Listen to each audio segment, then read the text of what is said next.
সকলো নেতৃবৰ্গই অংশগ্ৰহণ কৰা এই শোভাযাত্ৰাত আপোনালোকে অংশগ্ৰহণ কৰাৰ কাৰণে সকলোকে ধন্যবাদ জনাইছোঁ। এতিয়া মূল কথাটো হ'ল আমি লুৰিণজ্যোতিক জিকাব লাগে আৰু লুৰিণজ্যোতিক জিকাবৰ কাৰণে আমি দিনে ৰাতিয়ে কাম কৰিব লাগে। কথা একো নাই, আমি দিনে ৰাতিয়ে এইকেইদিন কাম কৰি আমাৰ হাতত বেছি দিন নাই, 19 তাৰিখলৈকে 20 দিনমান সময় আছে। এই 20-22 দিনৰ ভিতৰত আমি প্ৰতিখন গাঁৱলৈ যাব লাগিব, প্ৰতিখন চাহ বাগানলৈ যাব লাগিব, প্ৰতিখন নগৰলৈ যাব লাগিব, প্ৰতিখন নগৰৰ আমাৰ ৱাৰ্ডলৈ যাব লাগিব, গৈ প্ৰত্যেক ঘৰ মানুহৰ ওচৰত আমাক লুৰিণজ্যোতি জিকোৱাটো কিয় প্ৰয়োজন এই কথাটো ক'ব লাগিব। গতিকে মই সকলোকে অনুৰোধ জনাইছোঁ, আমাৰ আটাইকেইটা দল, কংগ্ৰেছ দল, অসম জাতীয় পৰিষদ, ৰাইজৰ দল, CPI, CPM, CPIML আৰু যিমানকেইটা ৰাজনৈতিক দল আমি ঐক্যবদ্ধ হৈছোঁ, সকলোৰে নেতৃবৰ্গক আৰু কৰ্মীসকলক মই সকলোকে আহ্বান জনাইছোঁ, আহক আমি সকলোৱে মিলি যিকোনো প্ৰকাৰে লুৰিণজ্যোতি গগৈক জয়ী কৰাবৰ কাৰণে চেষ্টা কৰোঁ। আহক, মই এইখিনি কৈ আপোনালোকে আজি এনেকৈ অংশগ্ৰহণ কৰাৰ কাৰণে ধন্যবাদ জনাইছোঁ। ধন্যবাদ। জয় অসম।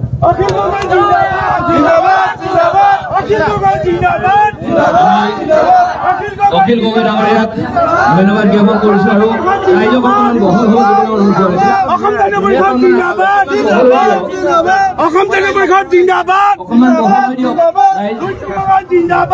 অখিল গগৈ ডাঙৰীয়াক ধন্যবাদ জ্ঞাপন কৰিছোঁ। ইয়াৰ পাছতে বক্তব্য ৰাখিবৰ কাৰণে প্ৰাক্তন মন্ত্ৰী আমাৰ আটাইৰে শ্ৰদ্ধাৰ এটুৱা মুণ্ডা ডাঙৰীয়াক মই বক্তব্য ৰাখিবৰ কাৰণে অনুৰোধ জনাইছোঁ।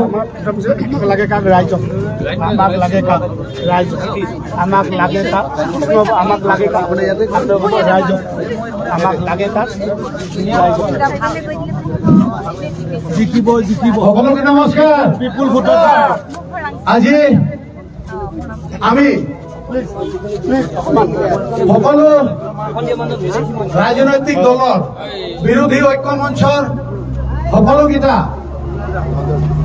সদস্য ইয়াত একত্ৰিত হৈ আমি মৰাণ টাউনত যি ৰেলী ইয়াত অনুষ্ঠিত কৰিলে, ৰেলীত আপোনালোকে যি অংশগ্ৰহণ কৰিলে আপোনালোকক সৰ্বপ্ৰথমে মই অভিনন্দন আৰু শুভেচ্ছা জনাইছোঁ।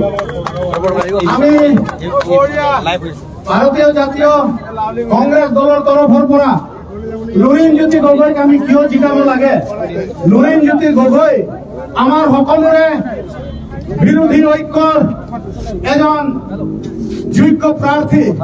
এই যোগ্য প্ৰাৰ্থী অসমৰ এজন বলিষ্ঠ যুৱ কণ্ঠক আমি পাৰ্লিয়ামেণ্টত পঠিয়ালে আমাৰ অসমৰ জাতি জনগোষ্ঠী ভাষা কৃষ্টি সংস্কৃতিৰ যি আজি আমাৰ সংকটৰ দিন আহিছে, বিজেপিয়ে যি সংকটৰ পৰিৱেশ সৃষ্টি কৰিছে তাক প্ৰতিৰোধ কৰাৰ যি ক্ষমতা আমাৰ লুৰিণজ্যোতি গগৈৰ হাতত আছে।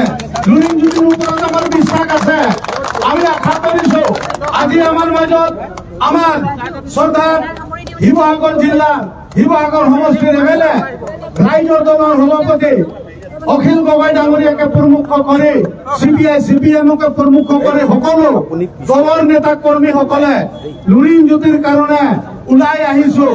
সকলো জাতি ভাষা ধৰ্মৰ লোকে লুৰিণজ্যোতি গগৈক লোকসভা সমষ্টি ডিব্ৰুগড়ত সকলোৱে আজি গ্ৰহণ কৰিছে। এয়া আমাৰ কাৰণে এটা খবৰ। বহুতে বহুত ৰকমৰ কথা ক'ব পাৰে, কিন্তু আপোনালোকক জনালো ইয়াত চাহ জনগোষ্ঠী, জনজাতীয় লোক, শিডিউল কাষ্ট আৰু আমাৰ মূল সুঁতিৰ অসমীয়া চবে আজি লুৰিণজ্যোতিক আগবঢ়াই লৈ যাবৰ কাৰণে সংকল্পবদ্ধ হৈছে।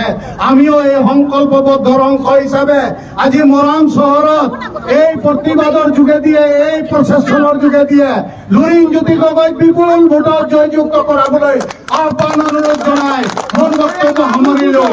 জয় অসম।